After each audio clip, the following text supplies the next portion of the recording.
programang ito ay rated SPG. Striktong patnubay at gabay ng magulang ang kailangan. Maaaring may masiselang tema, lengguwahe, karahasan, sexual, horror o droga na hindi angkop sa mga Pagkakuha mo ng pera, dispatchahin mo na yan. Tatapusin ko na agad to para makapunta na ako dyan.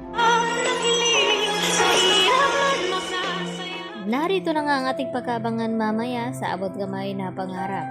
Pagkatapos ngang nahuli itong si Lynette at Harry, agad naman na tumawag itong si Dax dito nga kay Balahadja. At dito na sinabi na may pera daw silang kukunin dito kay Lynette. At dito rin na sinabi ni Balahadja na huwag nang patagalin pa dahil may misyon pa silang gagawin.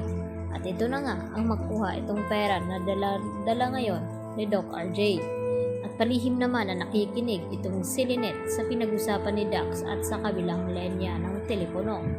At duda itong si Lynette na may malaking sindikato na nagtutos sa kanila na pasukin at luuban ang bahay dito ni Carlos at saktan itong si Harry. At dito naman na sinabi ni Lynette na kung nasaan nga ba itong si Harry, kung bakit hindi niya ito makita. Ang sagot naman ni Dax sa kanya na nasa tabi-tabi lamang itong si Harry. At subalit parang hindi na nga ito makakaligtas pa dahil sa natamo nitong bugbog dito kay Dax at sa kasamahan nito.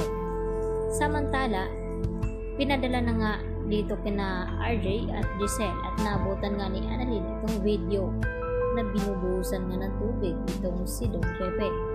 At dito na nga na sinabi ni Balahadja habang kausap itong si RJ na huwag daw magkakamali na magdala ng pulis at magsama dahil kung hindi ay dugo na daw ni Don Pepe ang makikita nila na maliligo ito.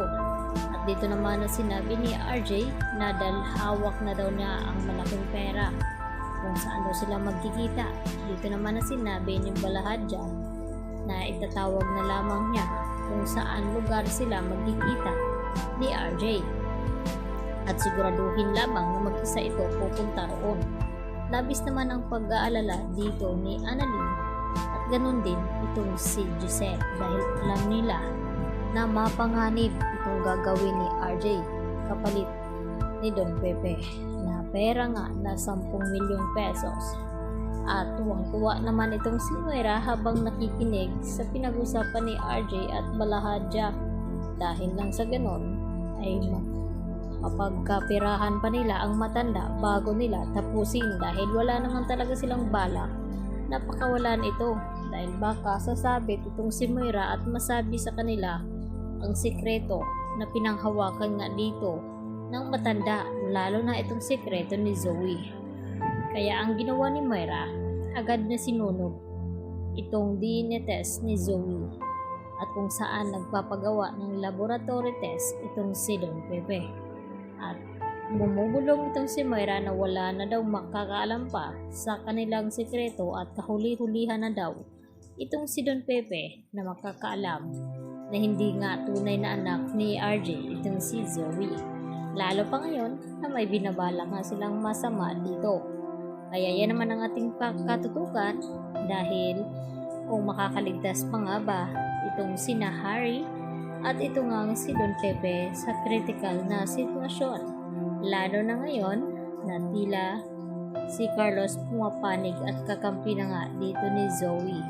At pinagsasabihan pa itong si Annalyn na sana daw hindi makakarating kay Lynette na nagsabuatan itong si Carlos at Zoe. At dito naman na sinabi ni Annalyn kay Carlos na hindi siya titigil hanggat hindi niya malalaman ang buong katotohanan dito kay Carlos at Zoe kung ano nga ba ang koneksyon nito sa isa't isa. Yan ang ating pagkaabangan mamaya mga lodi.